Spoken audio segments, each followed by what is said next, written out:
हरिहर काका।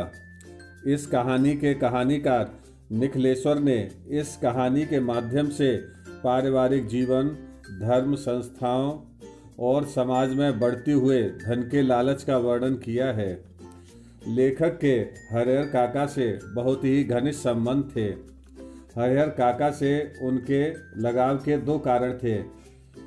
एक तो वे उनके पड़ोसी थे और दूसरा काका ने बचपन से ही उन्हें बहुत प्यार किया था।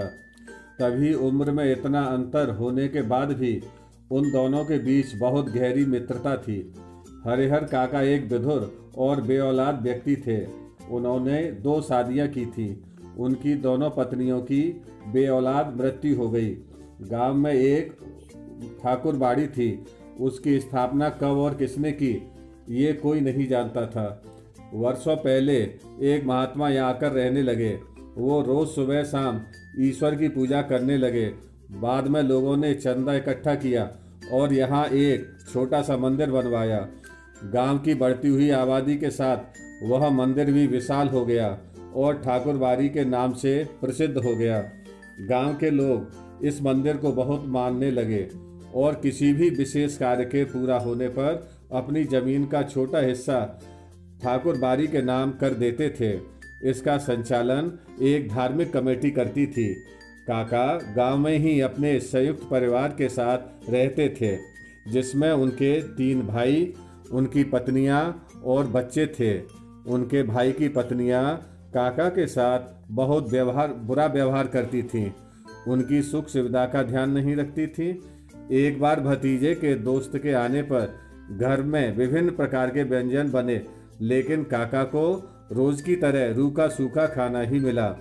इस बात पर क्रोधित होकर काका ने सबको खरी खोटी सुनाई और घर से निकल गए। रास्ते में उन्हें ठाकुरबाड़ी के महात्मा मिले। महात्मा काका को ठाकुरबाड़ी ले गए और उन्हें समझाया कि आप अपनी 15 बीघा जमीन ठाकुरबाड़ी के नाम कर दीजिए और यहाँ ही रहिए। यहाँ आपको किसी भी प्रकार की कोई समस्या नहीं होगी।